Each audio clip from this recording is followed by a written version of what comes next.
सम plus विधान। सम का मतलब क्या था? समान। सम का मतलब क्या था? समान। विधान का मतलब कानून। अर्थात जो सबके लिए समान हो उसे हम क्या कहेंगे? संविधान। संविधान शब्द का जो सर्वप्रथम प्रयोग किया था वो हेनरी में ने किया था। और हेनरी में कहाँ का व्यक्ति था? ब्रिटिश था। बोलो कहाँ का था? ब्रिटिश व्यक्ति था जिसने संविधान शब्द का क्या किया? प्रयोग किया। अब समझते हैं कि भारत के संदर्भ में संविधान शब्द का प्रयोग करने वाले व्यक्ति कौन हुए। भारत के संदर्भ में संविधान शब्द का सर्वप्रथम जो जिक्र किया वो बाल गंगाधर तिलक ने किया। कौन सा विधेयक था? स्वराज विधेयक था। कब पारित हुआ था? 1895 में। भारत में संविधान होना चाहिए ये चर्चा करने वाले प्रथम व्यक्ति बाल गंगाधर तिलक। और किसका तिलक लगाते हैं? स्वराज का। बोलो किसका? स्वराज का। ये वही बाल गंगाधर तिलक है जिन्होंने शिवाजी उत्सव और गणेश उत्सव की क्या की थी? स्वराज की मांग करने वाले व्यक्ति। गणेश उत्सव किसने मनाया था? तिलक जी ने। और भाई साहब शिवाजी उत्सव भी किसने मनाया था? गणेश तिलक जी ने। ईस्ट इंडिया कंपनी में एक व्यक्ति हुआ 1835। आप इधर पढ़ोगे 1835 का एक्ट जो है, क्लियर है? 1835 का एक्ट जो कि दिखा नहीं आपने 1833 का है। और फिर उसके बाद आएगा 1835 का है। 1835 में एक व्यक्ति हुआ चार्ल्स मैनकॉक। कौन हुआ? चार्ल्स मैनकॉक। इसने क्या किया? भारत में जो प्रिंट मीडिया थी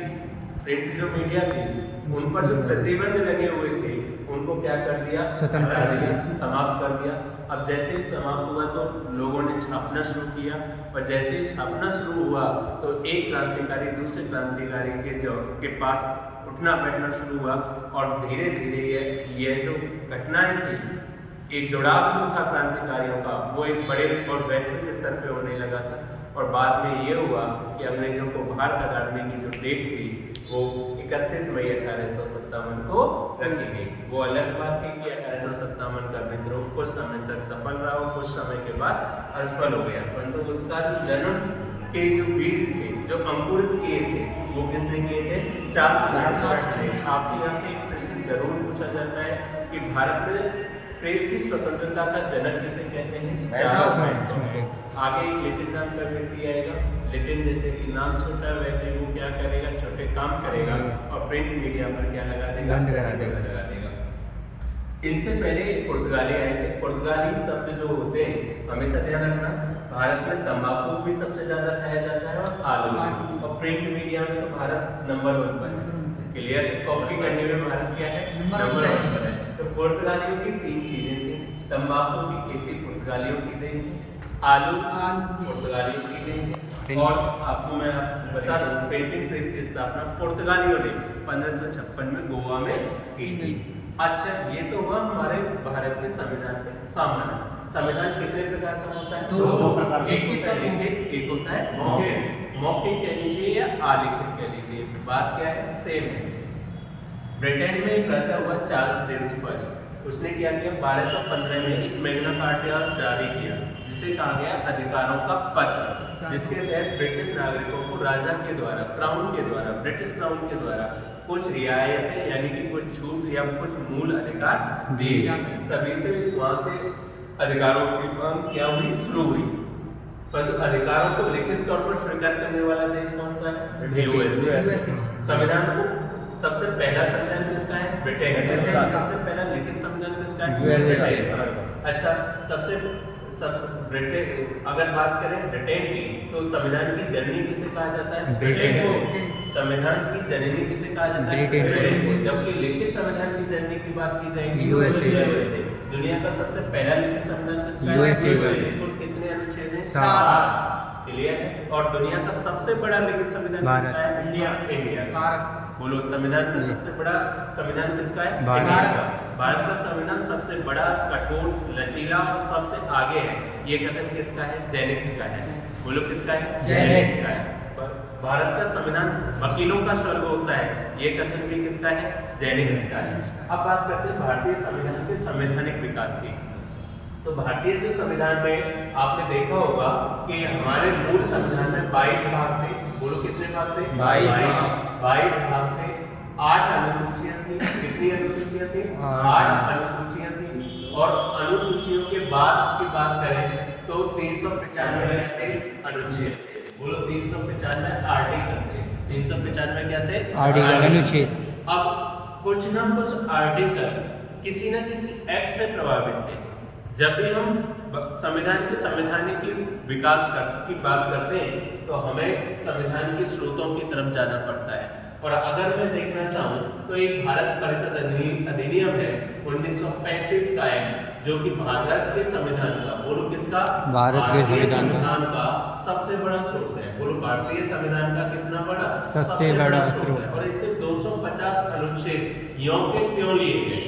250 अनुच्छेद यों के त्यों लिए गए। कहने का मतलब ये है कि आज तक भारतीय संविधान में सबसे ज्यादा जो प्रभावित करने वाला जो आपका बिल रहा है वो रहा है भारत परिषद अधिनियम 1935 का है। कितने अनुच्छेद लिए गए, कितने आर्टिकल लिए गए? 250। कितने में से? 395 से। बात आ रही है समझ? अब मैं बात करता हूँ EIC के अंतर्गत आए हुए नियम। अच्छा, रेगुलेटिंग एक्ट 1773। बोलो रेगुलेटिंग एक्ट कब आया? 1773। 1781 में एक्ट आया जिसे कहा गया सेंटलमेंट एक्ट। बोलो क्या कहा गया? सेंटलमेंट एक्ट। बोलो क्या कहा गया? सेंटलमेंट एक्ट। फिर से क्या है, कब आया बच्चों? 1784। बोलो फिर से क्या है? 84। बोलो क्या है? 84। रेगुलेटिंग क्या है? 73। बोलो रेगुलेटिंग क्या है? 73। अच्छा, पावर एक्ट के नाम से किसे जाना जाता है? Charter act 1893। बोलो पावर कब आई? 93 में। पिटे कब थे? 84। आपको याद होगा सिखों का कत्लेआम भी 1984 में ही हुआ था। जी सर। बोलो पिटे कब थे? 84। पावर कब आई? 93। पावर कब आई? 93 में। जब हमने अपना सोना वहाँ पे गिरवी रख दिया, अमेरिका में पैसा ले आए, तो भाई सब भारतीय अर्थव्यवस्था सुचारू रूप से आगे बढ़ने लगी। अच्छा, रेगुलेटिंग कब हुआ? 1773 में। सेटलमेंट कब आए? 81। सेटलमेंट नहीं हो कर सकता, कम से कम नोडा 81 बैठनी चाहिए। क्या करने के लिए? सेटलमेंट करने के लिए। अच्छा, पावर कब आ रही है? 1793 में। चार्टर एक्ट 1813 में। इसमें क्या किया गया? EIC का जो क्षेत्राधिकार था उसे क्या कर दिया गया? बढ़ा दिया गया। Charter act 1853। Charter act 1853। आगे क्या हुआ? 1857 की क्रांति हुई। 1857 की क्रांति का मुख्य आधार कौन बना था?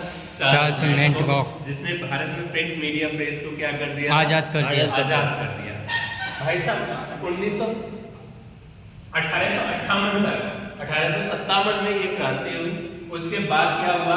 क्रांति के बाद जो ईस्ट इंडिया कंपनी भारत में शासन कर रही थी उसको क्या बैन कर दिया।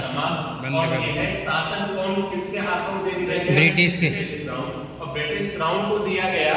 तो भाई साहब अब ब्रिटिश क्राउन चूंकि ब्रिटेन में बैठता है, भारत में आकर के शासन तो नहीं कर सकता, तो उसके लिए भारतीय सचिव की क्या की गई? भारत सचिव पद लाया गया। क्या पद लाया गया?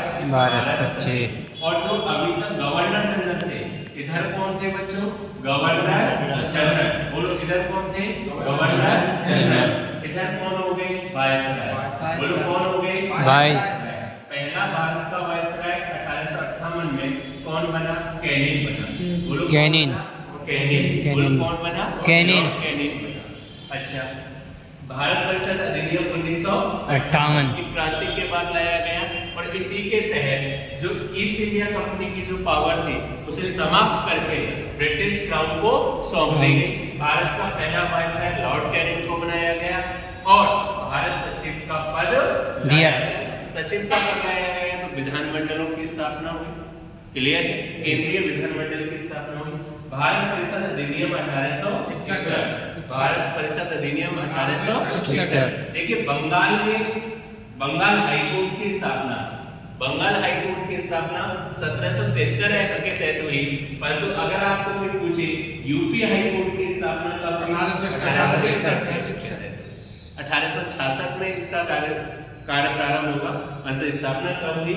1861 में। भारत परिषद अधिनियम 1892 में पारित हुआ।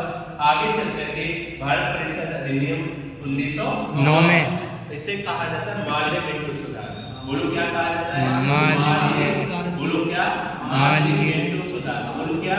मालवीय मिंटो सराय। अच्छा, मालवीय कौन था, मिंटो कौन था, ये हम चर्चा करेंगे एक्ट के समय में। ये 1919 में जो आया वो आया, 1919 में जो एक्ट आया वो आया, इसके समय रैंकलिंग ऐसे कुछ अभी मैं आपको बता दूंगा।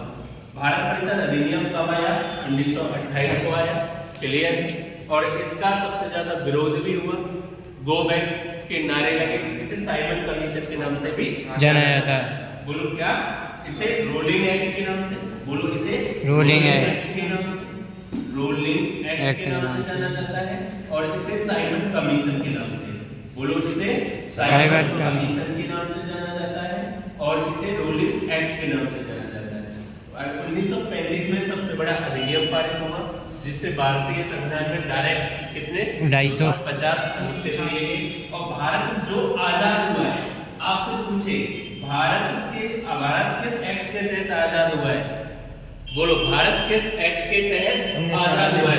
भारत स्वतंत्रता अधिनियम के तहत धारा 15 की धारा 8 भारतीय स्वतंत्रता अधिनियम 1947 की धारा 8 के तहत भारत क्या हुआ? आजाद हुआ। 1947 को आजाद हुआ। तो बच्चों, ये है भारत के संविधान का संवैधानिक विकास।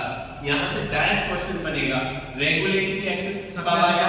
बोलो, रेगुलेटिंग एक्ट 1773, सेटलमेंट एक्ट कब आया? 1781, 1784, पावर एक्ट कब आया? 1794, अच्छा, किस एक्ट के तहत? 1813 चाय और चीनी के अधिकार को क्या आगे बढ़ा दिया गया? अच्छा, इसके तहत 1833, फिर कौन सा आया? 1835, अच्छा, फिर आया चार्टर एक्ट 1853। अच्छा, भारत परिषद अधिनियम, इससे वायसराय की स्थापना हुई, 1858, भारत का सचिव लाया गया और ईस्ट इंडिया कंपनी को समाप्त करके ब्रिटिश क्राउन को सौंप दिया गया। फिर आया 1861, यूपी में हाई कोर्ट की स्थापना हुई, बंगाल में हाई कोर्ट की स्थापना हुई। अच्छा, परिषद अधिनियम 1909, जिसे मालवीय मिंटो सुधार कहा गया, और इसमें निर्वाचन पद्धति को क्या कर दिया गया? मुस्लिम और हिंदुओं के लिए अलग अलग कर दिया गया। आगे क्या हुआ? 1919 में रोलिंग एक्ट आया, क्लियर है। इसमें उसको और बढ़ा दिया गया, पहले हिंदू और मुसलमानों को अलग किया गया, बाद में हिंदू, मुस्लिम, सिख, ईसाई सभी को निर्वाचन या पृथक निर्वाचन की मांग को बढ़ा दिया गया। आगे देखते हैं, भारत परिषद अधिनियम 1928, साइमन कमीशन 2 बार भारत में आया। कितनी बार? 2 बार। जब ये दूसरी बार भारत में आया था, पहले ही आया था कलकत्ता में, क्योंकि उस समय कलकत्ता भारत की क्या थी? राजधानी थी। उसके बाद ये आया मुंबई में, जहाँ पे लाला लाजपत राय ने इसका क्या किया? विरोध किया, और वो सैंडर्स की उसकी वजह से, पुलिस की लाठियों की वजह से क्या हो गए? मारे गए। भारत किस अधिनियम के तहत आजाद हुआ? 1947। इन सारे एक्टों में बात की जाए, भारत पर सर्वाधिक प्रभाव किस एक्ट का पड़ा है? 1935, किस एक्ट का पड़ा है? 1935। बर्मा यानी कि म्यांमार को किस एक्ट के तहत भारत से अलग किया गया? 1935 ईस्वी। बर्मा। तो दैट्स ऑल बच्चों, आई होप आपको समझ में आई होगी, ठीक है। जी सर।